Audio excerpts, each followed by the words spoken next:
In the new episode of Thundermans, I am doing pottery. Well, my arms are being controlled telekinetically by my brother, who is making my arms do pottery, while I try to hide the fact that I don't know how to do pottery. Luckily, I am in fact a potter. I have done a lot of pottery in real life, and so that muscle memory and knowledge of how to work with clay really came in handy. But this wasn't just regular pottery making, this was TV. So this whole series of scenes presented some interesting production challenges and performance challenges that I want to tell you about.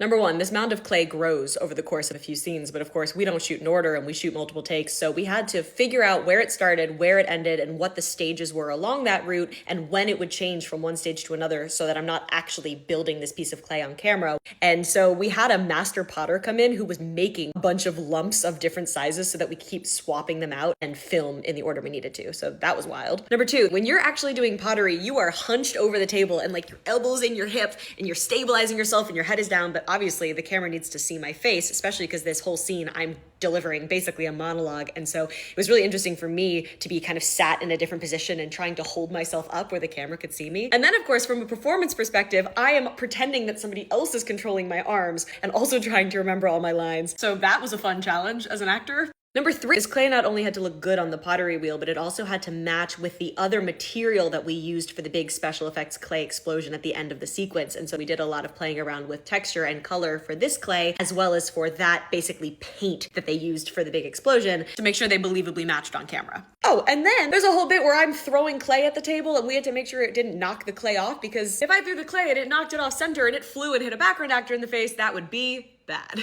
So we filmed it in pieces. They filmed me throwing the clay where you could only see me and I could throw it into a bucket. And then they filmed the impact close up without any background actors in the space so no one would get hurt if anything did go awry. Shout out to our amazing director that week, Wendy Ferrone. She crushed it. Oh, and then there's also the whole clay explosion with Jack. Long story short, this episode required a whole lot of forethought to make sense, to be funny, for safety. That started with discussions at the production meeting a week in advance while shooting 2 other episodes, clay sessions with my director and our special effects people and our props people and this master potter.